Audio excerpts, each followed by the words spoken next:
আসসালামু আলাইকুম। সবাই কেমন আছেন? আশা করি সবাই ভালো আছেন। প্রতিদিনের মতো আজকেও একটা ফোন আসলো ক্ষেতলাল থানা থেকে। ক্ষেতলাল থানা থেকে 1-1.5 কিলো সরে হবে। আমরা তার উদ্দেশ্যে রওনা দিয়েছি।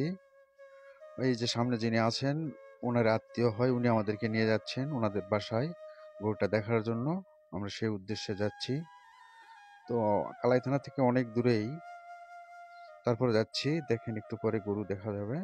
এই যে গরুটা দেখা যাচ্ছে বাইরে বের করে রাখছে। আমরা যাব সোমবারটা শুনে। যাওয়ার সঙ্গে চেয়ার দিয়েছে, আমি বসে আছি, গরুটা দেখতেছি। বাছুরটা কাছে নেই, বাছুরটা সরে আছে, বাছুরটা নিতে গেছে গরুর মালিক। আর এর মধ্যে 1,35,000 টাকা দাম চাইছে। 8 দাঁত গরু, বাচ্চা নিতে গেছে। এই যে বাছুরটা নিয়ে আসছে, কিন্তু গরু তুলনায় বাছুরটা অনেক ছোট। সম্ভবত কোনো কোনো সমস্যা ছিল, কারণ গরু এর আগে দুধ হয়েছিল 13-14 লিটার করে, কিন্তু বর্তমানে 6 থেকে 7 লিটার দুধ পাওয়া যাবে এরকম বলছে। তো 1,25,000 টাকা চাইছে, আমি 1,05,000 টাকা বলছি। পরবর্তীতে উনি 1,20,000 টাকা চাইছে। তো আমার সঙ্গে যিনি থাকেন আলিম চাচা, উনি বাট চেক করতেছেন বাট ঠিক আছে কিনা।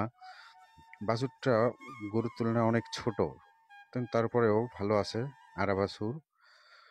বাট দেখা হয়ে গেছে। আর এই যে ইনি হচ্ছেন, এই গরুর খোঁজ দিয়েছেন, ইনি আমার বেলাল চাচা, ওনার নাম বেলাল। আমরা গরুটা দেখলাম শেষ পর্যন্ত। উনি 15,000 টাকা চাইছে। আমি 1,10,000 টাকায় গরুটা ক্রয় করলাম। 1,10,000 টাকা। গরুটা আশা করা যায় 7-8 লিটার দুধ পাওয়া যাবে ইনশাল্লাহ। সেই উদ্দেশ্যে নিয়েছি। হাটে বিক্রি করতে হবে, কিন্তু কয়েকদিন স্টপেজ দিতে হবে, তারপরে বিক্রি করতে হবে। ভিডিওটা যদি আপনাদেরকে ভালো লাগে অবশ্যই লাইক, শেয়ার, কমেন্ট করবেন এবং আমাকে উৎসাহ করবেন ভিডিও দেওয়ার জন্য। বিভিন্ন ধরনের গরুর ভিডিও ইনশাআল্লাহ দেখতে পাবেন এবং দামের পরিমাপটা আপনারা বুঝতে পারবেন, জানতে পারবেন। এই যে বেলাল চাচা, ইনি খুব ভালো একজন মানুষ, ইনি আমাকে খোঁজটা দিয়েছেন। তো সবাই ভালো থাকবেন, সুস্থ থাকবেন। আর অবশ্যই লাইক, শেয়ার, কমেন্ট করবেন।